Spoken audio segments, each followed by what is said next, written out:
Auntie ni Kuya Jomar umuwi pala. Magandang araw sa inyong lahat mga kalingap, sanay hindi nyo po makalimutan na mag-like sa video na ito. At paunawa tapusin muna ang kabuuhan ng video na ito mga kalingap at para malaman ang nilalaman nito. At maraming salamat po sa pagpatuloy na pagsuporta mga kalingap, lalo na kay Kuya Val Santos Matubang at Kalingap Rab. Wala ngayon si Kuya Jomar sa Pilipinas dahil sa nagpunta ang Team Kalingap at ang K-Boys sa Hong Kong para makita ang mga solid supporters ng Team Kalingap doon at lalo na ang solid Jom Carl Nation. Maraming nanghihinayang mga kalingap patungkol sa sitwasyon ni Carla na hindi ito nakakasama doon sa Hong Kong. Bakit? Dahil sa mas mapaganda sana at mapadali kaagad ang samahan ni Carla at Kuya Jomar mga kalingap. Dahil sa kung nagkataon pa na si Carla ay nakasama siya doon ay siguradong tuloy ang mga kiligan ng dalawang tambalan na ito mga kalingap. At siguradong mag-enjoy na naman ang nainip na sa kahihintay ng Part 22 ng Jom Carl.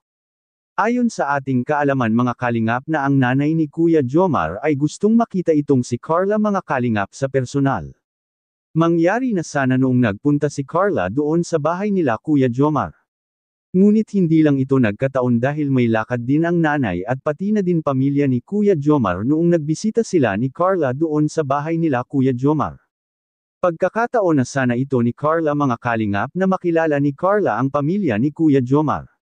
Ngunit hindi pa naman huli ang lahat dahil sa nagplano na si Kuya Jomar na sa kanyang pag-uwi ay magluto sila ng adobo ni Carla at inuumpisahan na nga itong pinag-aralan at pinaghandaan ni Carla mga kalingap kung paano magluto ng adobo.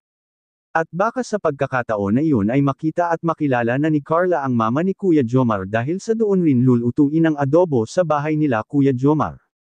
Ang dami ng excited na magkaroon na namang bagong episode ang Jom Carl mga kalingap.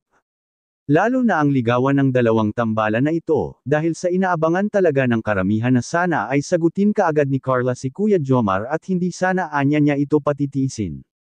Ang request nga ng ilan na sanay magkaroon rin sana anya ng Jowa Challenge ang dalawang ito. At nang sa ganun makikita at makilatis kung gaano ba ka-sweet ang Jom Carl kung mag-girlfriend-boyfriend na silang dalawa.